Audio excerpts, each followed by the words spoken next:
अपने अंतर्गत उस वातावरण को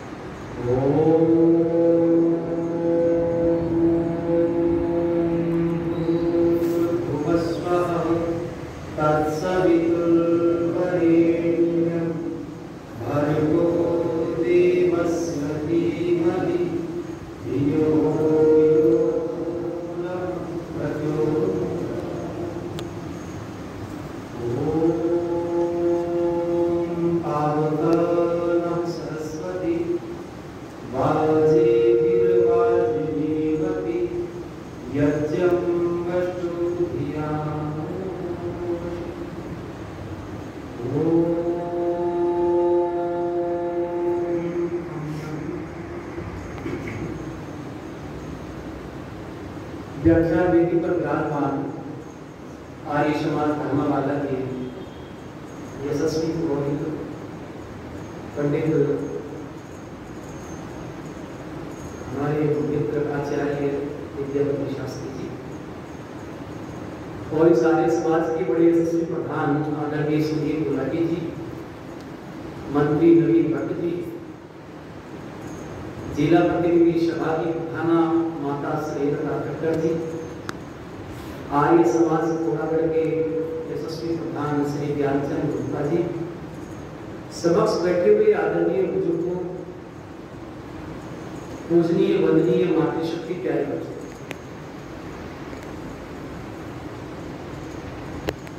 पिछले समय से जो हमने संकल्प लिया था विषयों को पढ़ने का, उसी कड़ी में आज अपना एक दूसरा व्याख्यान प्रारंभ करें। मैंने एक निवेदन भी किया था कि सभी बच्चे जो यहाँ बैठे हैं वो ध्यानपूर्वक बात सुने, क्योंकि मैं बच्चों से प्रश्न करूंगा। और प्यारे बच्चों, आप सब एक ऐसे आश्रम में पढ़ते हैं जो वैदिक सिद्धांतों से जाना जाता है। महर्षि दयानंद की प्रेरणा और ऋषियों की चलाई हुई पद्धति में आप जी रहे हैं और सौभाग्यशाली हैं। तो इसलिए आज का जो मंत्र होगा उस मंत्र के बाद में मैं कुछ चीजें आप लोगों से पूछूं, इसलिए सभी बच्चे ध्यानपूर्वक सुनें। ईशोपनिषद पर हम चर्चा कर रहे हैं।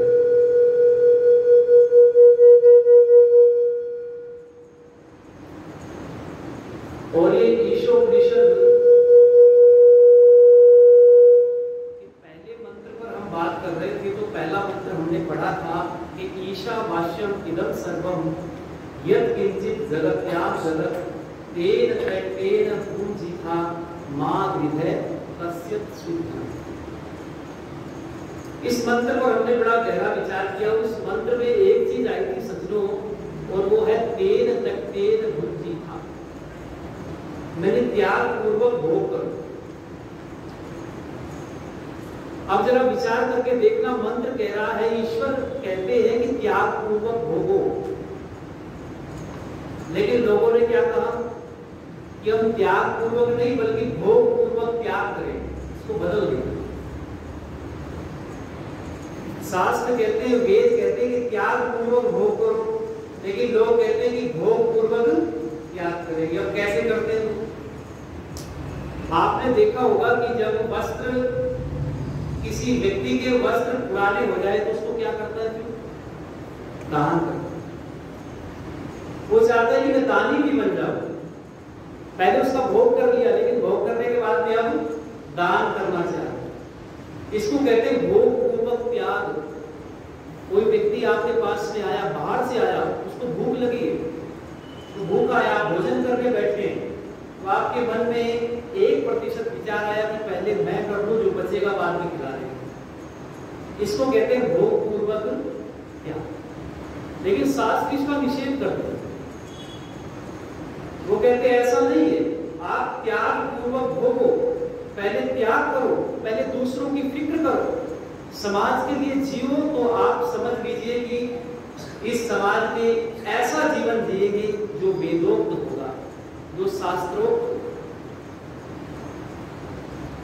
अब यह एक चीज कही गई है कि भोग करें, त्याग पूर्वक करें, और त्याग पूर्वक भोग करने से व्यक्ति देवता कहलाता है। अब जरा विचार करना, आज के मंत्र को भी पकड़ेंगे, लेकिन मैं निवेदन कर रहा हूं कि जो त्याग करता है वो देवता कहलाता है, और जो स्वार्थ में जीता है, जो केवल अपने लिए जीता है, वो राक्षस कहलाता है। राक्षस में और देवता में अंतर क्या है, थोड़ा सा जरा विचार करके देखना। कहते हैं एक बार ब्राह्मण ग्रंथों में एक कहानी आती है, आगे हम पढ़ेंगे ब्राह्मण ग्रंथों को भी, उसमें छोटी छोटी रोचक कथाएं हैं। उन कथाओं के माध्यम से, दृष्टांत के माध्यम से, कहानी के माध्यम से उन हमारे महर्षियों ने, ऋषियों ने गूढ़ तथ्यों को समझाया। तो ब्राह्मण ग्रंथ में कहानी क्या आती है कि कहते हैं एक बार राक्षस और देवता दोनों प्रजापति के पास में गए। किसके पास में गए बच्चों? जोर से बोलेंगे। राक्षस और देवता दोनों प्रजापति के पास में गए, और वहां जाकर के राक्षसों ने एक बात कही कि भगवान एक चीज बताओ, हम भी आपके पुत्र हैं और ये देवता भी आपके पुत्र, लेकिन आप हमेशा देवताओं का साथ देते हो, आप हमेशा देवताओं के साथ खड़े रहते हो, कारण क्या है? हम भी तो आपके मानस पुत्र हैं, आपने कभी खुलकर के हमारा साथ नहीं दिया है, इसका कारण क्या है? तो प्रजापति कह रहे थे कि कारण जानना चाहते हो? हाँ, कि ठीक है, कल आपका भोजन है मेरे यहाँ, आपको मैं भोज पर आमंत्रित करता हूं। तो प्रजापति ने राक्षसों को भोज पर क्या किया? आमंत्रित किया, बुलाया। लेकिन राक्षसों ने एक बात कही कि हमें आप भोजन पर बुला रहे तो क्या देवताओं को भी आएंगे, देवताओं को भी बुलाओ। प्रजापति कहने लगे हाँ, मेरे लिए तो दोनों बराबर है, आपको बुला रहा हूं तो देवता को बुलाओ, तो वो भी है। अब कहते हैं देवता भी आ गए और राक्षसों को भी बुला लिया प्रजापति ने। उनके यहाँ कभी तो किसी बात की थी नहीं, भंडार भरा हुआ था भोजन। अब जब राक्षस भी पहुंच गए और देवता भी पहुंच गए, तो राक्षसों ने एक बात कही, देखो जिसकी नियति में फर्क होता है ना, वो राक्षसों ने वहां झलकित कर दिया, उन्होंने दिखा दिया। राक्षस कहने लगे पहले प्रजापति भोजन हम करेंगे। क्या बात बोली? पहले भोजन हम। अब नियत में फर्क था, क्योंकि सोच रहे थे कि भोजन यदि देवताओं ने पहले कर लिया तो भोजन समाप्त हो जाएगा, हमको कुछ मिलेगा नहीं। अब जब ये बात कही कि भोजन हम पहले करेंगे, तो प्रजापति ने कहा ठीक है, तुम्हारी एक शर्त है तो मेरी भी एक शर्त है, और मेरी शर्त ये है कि तुम्हारी हाथों पर पट्टियां बांधी जाएंगी। ये जो हाथ है ना, इस पर क्या बांधी जाएंगी? यहाँ पट्टियां। जब हाथों पर पट्टियां बन जाएंगी तो हाथ ऐसे नहीं मुड़ेगा। कहते हाथों में पट्टियां बांधी जाएंगी तो ऐसा हुआ, ठीक है। राक्षस फिर कहने लगे क्या देवताओं के साथ भी ऐसा ही होगा? मैंने अपनी नाक कटे तो कटे, पर दूसरे की ये अंदर कि ठीक है ऐसा ही होगा, देवताओं के साथ भी ऐसा ही होगा जैसा तुम्हारे साथ किया जाएगा। सेम रूल्स है, सेम कानून है, तब दोनों के समान रूप से। तो कहते राक्षस एकदम से टूट पड़े, भोजन पर हाथों पर पट्टियां बंधी थी, और जब भोजन सामने पाया, भूख बहुत ज्यादा लगी हुई थी, तो राक्षसों ने क्या किया? जैसे सामने गुलाब जामुन रखा है, ऐसे उठाया, हाथ मुड़ता तो था नहीं, मुड़ने वाला तो था नहीं, क्या किया? गुलाब जामुन उठाया, ऐसे ऊपर ले गए, और ऊपर से मुंह में छोड़ा, दही का गिलास उठाया, ऐसे ऊपर ले गए, हाथ मुड़ता नहीं था, ऊपर से छोड़ा, थोड़ा नाक पे पड़ा, थोड़ा मुंह पे पड़ा, सारे कपड़े भी गंदे हो गए। लेकिन समय निर्धारित किया गया था, ठीक समय पर प्रजापति ने घंटी बजवा दी, और राक्षस लोगों को आधा छका हुआ और आधा भूखा ही। अब उठ गए, एक तरफ चले गए, अब खड़े होकर के अब मुस्कुराने लगे, और क्या सोचने लगे कि अब देवताओं का नंबर आएगा और ये भी ऐसे ही करेंगे, और हम सब इनका क्या लेंगे? मजा। अब जरा विचार करना, देवता लोग भी आगे बढ़ते, और हमारे यहाँ एक परिपाटी है जो आज प्राय समाप्त हो गई। बड़ा दुख होता है, बड़ा दुर्भाग्य। इस देश की जो संस्कृति है, हमारी जो सभ्यता है, हमारा आचार विचार, हमारा खान पान, हमारा रहन सहन, हमारी संस्कृति, हमारी सभ्यता, उस पर हम प्राउड फील नहीं करते, उस पर हम गर्व महसूस नहीं करते। लेकिन पाश्चात्य संस्कृति ने हमको इस तरीके से जकड़ दिया है कि हमारी शिक्षा व्यवस्था पर, हमारी संस्कृति पर, हमारी सभ्यता पर, हमारे रहन सहन पर पूरा कब्जा कर दिया है। और भोजन क्या हुआ, पहले परिपाटी थी, यहाँ पर पंगतें लगती थी, नीचे बिठा करके भोजन अपने हाथों से खिलाते थे जवान नौजवान बच्चे। आप सबने देखा होगा। ऐसा ही हुआ देवताओं के लिए 2 पंगत लगी, एक पंगत इस तरफ, एक पंगत इस तरफ, इधर भी बैठ गए, इधर भी बैठ गए, आमने सामने, और सारा खाना एक साथ परोसवा लिया गया, परोस दिया गया। अब जैसे मेरे सामने प्रधान जी बैठे हों, तो मैंने कहा कि प्रधान जी, सुधीर जी क्या खाओगे? प्रधान जी ने कहा मैं गुलाब जामुन खाऊंगा, और मैंने गुलाब जामुन उठाई, मेरे सामने बैठे और मैंने खिला दिया। प्रधान जी ने पूछा कि आप क्या? मैंने कहा मैं दही पीऊंगा। इन्होंने गिलास उठाया और उठा करके मुझे हाथ मोड़ने की जरूरत बोलो, क्योंकि मेरे सामने बैठे, मैंने उठाया और खिला दिया। मैंने इनकी फिक्र की, मैंने दूसरों की फिक्र की, और इसलिए दूर खड़े होकर के राक्षस एकदम से प्रजापति से बोले और कहने लगे कि ये काम तो हम भी कर सकते। तो प्रजापति कहने लगे बस यही अंतर, जो दूसरों के लिए जीता है वो देवता कहलाता है, जो दूसरों के लिए जीता है वो खिलखिलाता है, जो त्याग पूर्वक जीता है वो संसार में सुखी होता है। वेद का मंत्र, ईशोपनिषद का पहला मंत्र इसी बात को कह रहा है सज्जनों, तेन तत्तेन पुंजीथा, त्याग पूर्वक हो। यदि त्याग आपके जीवन में आ गया तो समझ लो आपका कल्याण हो गया। और यदि त्याग जीवन में सब मेरा, आप बोलते ना, हमारे शास्त्री जी यज्ञ कराते हैं, उसमें हर मंत्र के बाद में छोटा सा एक वाक्य बोला जाता है, इदम न मम, इदम न मम। इदम माने यह, न मैंने नहीं, मम मैंने बोलो मेरा, ये मेरा नहीं है, ये किसका है?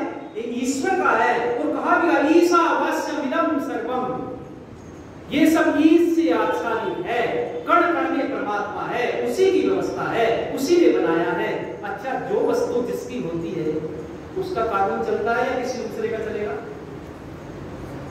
भारत देश में भारत का कानून चलता है, अमेरिका में अमेरिका का कानून चलता है, और अमेरिका भारत जो सारा ही ईश्वर ने बनाया है संपूर्ण सृष्टि में, किसका कानून चलता है बोलो? ईश्वर का। और जो कानून को नहीं मानता फिर सरकार क्या करती है उसके साथ? उसको दंड देती है। जो कानून का उल्लंघन करता है उसको दंड मिलता है। ऐसी जो सृष्टि का ठीक ठीक प्रयोग नहीं करेगा, जो त्याग पूर्वक इसको नहीं हो गया, उसको दंड मिलेगा। इसलिए कहते हैं कि भोग करो, लेकिन जरा विचार करके देखना किस तरीके से ईशोपनिषद के मंत्रों को जोड़ा है। कहते पहले मंत्र में भोग करने की बात है, त्याग पूर्वक, लेकिन जो दूसरा मंत्र आ रहा है सज्जनों, उसमें कहते हैं भोग तो तब करोगे, पहले क्या करना पड़ेगा बोलो? कर्म करना। इसलिए कहा कुर्वन्नवेह कर्माणि जिजी विषे शतम समाहा एवं त्वयि नान्यथेतो अस्ति न कर्म लिप्यते नरे। अब जरा समझिए, पहले मंत्र को हमने गहराई से पढ़ा है, दूसरे मंत्र पर हम विचार करने जा रहे हैं। इस मंत्र में आपको 2 भाष्य जरूर पढ़ने चाहिए। एक तो स्वामी शंकर का भाष्य है और एक महर्षि दयानंद का भाष्य। स्वामी शंकराचार्य के भाष्य में आपको जगह जगह पर शंका उठाने वाले बहुत सारे वाक्य मिलेंगे। महर्षि दयानंद सरस्वती का बड़ा परिमार्जित भाष्य है, वो अकाट्य है, उसको काटा नहीं जा सकता। और महर्षि दयानंद के भाष्य को ही मैं यहाँ पर आप लोगों के बीच में बता रहा हूँ, पढ़ रहा हूँ। स्वामी दयानंद सरस्वती ने ईशोपनिषद पर जो भाष्य लिखा है, वो दूसरे मंत्र की किस प्रकार से व्याख्या कर रहे हैं। स्वामी दयानंद जी ने कहा है कि यह एक शब्द लेते हुए संस्कृत में कहा है कि अस्मिन संसारे, ये का अर्थ करते हुए लिखते हैं अस्मिन संसारे, इस संसार में क्या करें? संसार में कुर्वन्नवेह, कर्म करते हुए ही, कुर्वन्नवेह कर्माणि, कर्म करते हुए ही, जिजी विषेत सतम समाहा, जिजी विषेत कहते हैं जीने की इच्छा करे, सतम समाहा, समाहा कहते हैं संवत्सर, और शतम यानी 100। यानी पहले पूर्वार्ध भाग का अर्थ हुआ है कि इस संसार में 100 वर्ष तक कर्म करते हुए जीने की इच्छा। अब इस मंत्र का हिंदी अनुवाद करते हुए महर्षि लिखते हैं कि कर्म तो प्रत्येक व्यक्ति करता है, कर्म से कोई बच नहीं सकता। संसार में कोई भी प्राणी ऐसा नहीं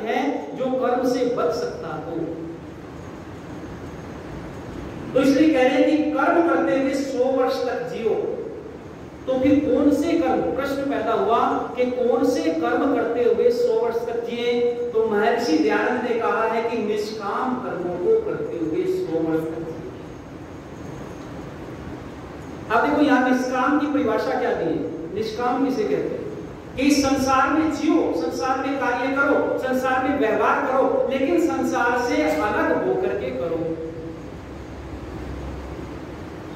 संसार से बोलो अलग होकर के करो। अब आप कहेंगे कि संसार में कर्म कर रहे हैं, संसार से अलग होकर के कैसे करेंगे? तो एक दार्शनिक व्यक्ति महर्षि दयानंद सरस्वती भाष्य करते हुए लिखते हैं कि हम संसार से विरक्त होकर के कर्म कर सकते हैं और वही कर्म निष्काम कर्म की कोटि में बोलो। अब वो निष्काम कर्म की कोटि में कैसे आती है? एक छोटा सा उदाहरण दे रहा हूं, आपके समझ में आ जाएगा आसानी से। एक नाटककार है, नाटक में श्री राम का अभिनय कर रहा है, और जब श्री रामचंद्र का अभिनय कर रहा है तो अब सीता को रावण उठा ले गया। अब ये नाटक में अभिनय करने वाला राम इधर उधर दौड़ रहा है, भाग रहा है, वृक्षों से, लताओं से, पशुओं से, पक्षियों से सीता का पता पूछ रहा है। अब विचार करके देखो, ये जो अभिनय कर रहा है, ये जो सारी की सारी घटनाएं बाहर घटित हो रही हैं, ये अंदर से अछूती हैं। और यदि सचमुच का राम यहां आ जाए तो जो अंदर घटना घटित हो रही है वो बाहर से क्या हो जाएगी? बोलो, एक क्या हो जाएगा? वो जुड़ जाएगा। जिस प्रकार से एक नाटककार नाटक में राम का अभिनय कर रहा है, लेकिन वो अंदर और बाहर से क्या है? बोलो, अलग है। ठीक इसी प्रकार से कहते हैं संसार में कर्म तो करो, संसार में इन सब वस्तुओं का भोग तो करो, लेकिन दुनिया के लोगों भोग करते हुए उसमें आसक्ति पैदा। यदि आसक्ति हुई तो महर्षि पतंजलि लिख रहे हैं कि 4 दुख आपको घेर लेंगे। वो दुख क्या है? परिणाम, ताप, संस्कार, दुखे, गुणवृत्ति, सर्वम दुखम विवेकिना। ये महर्षि पतंजलि ने सूत्र दिया, योग दर्शन पढ़िए। वो कहते हैं कि जिस भी वस्तु में, संसार की सभी वस्तुओं में 4 प्रकार का दुख समाहित है। परिणाम दुख है, ताप दुख है, संस्कार दुख है और गुणवृत्ति विरोध दुख है। और इसको कौन जान सकता है? तो एक शब्द प्रयोग करते हैं महर्षि पतंजलि, वो कहते हैं विवेकी जन। जिनमें विवेक जग गया है, जिनको तत्व ज्ञान हो गया है, जो ईश्वर के समीप जाने का प्रयास कर रहे हैं, वो इन वस्तुओं में विवेक पैदा करके इन दुखों को देखते। अब जब कर्म करने की बात कही है तो मैं निवेदन कर रहा हूं आप लोगों से, महर्षि पतंजलि पर जो उनका योग शास्त्र है उस पर एक बहुत अच्छा भाष्य लिखा है महर्षि वेद व्यास ने। और वो भाष्य करते हुए लिखते हैं कि 4 प्रकार के कर्म होते हैं। और कौन सी कर्म कहा है उन्होंने कहा है कर्म है शुक्ला कृष्णा योगिनः त्रिविधम इन्द्रेषाम्। अब ये 4 प्रकार के कर्म कौन से हैं? तो वो कहते हैं कि सामान्य मनुष्यों के लिए 3 प्रकार के कर्म हैं। त्रिविधम इन्द्रेषाम्। और योगी जन के लिए कहते हैं कि कर्मः अशुक्ला अकृष्ण, मैंने सफेद भी नहीं काले भी नहीं, अशुक्ला अकृष्ण, सफेद भी नहीं और बोलो काले भी नहीं। तो कैसे? तो वहां लिखा है योगी जनों के लिए, जिनको विवेक ज्ञान प्राप्त हो गया है, जिनको तत्व ज्ञान हो गया है, ऐसे लोगों के लिए ना काले और ना सफेद, ना कृष्णा ना शुक्ला, उनके लिए है निष्काम कर्म। निष्काम कर्म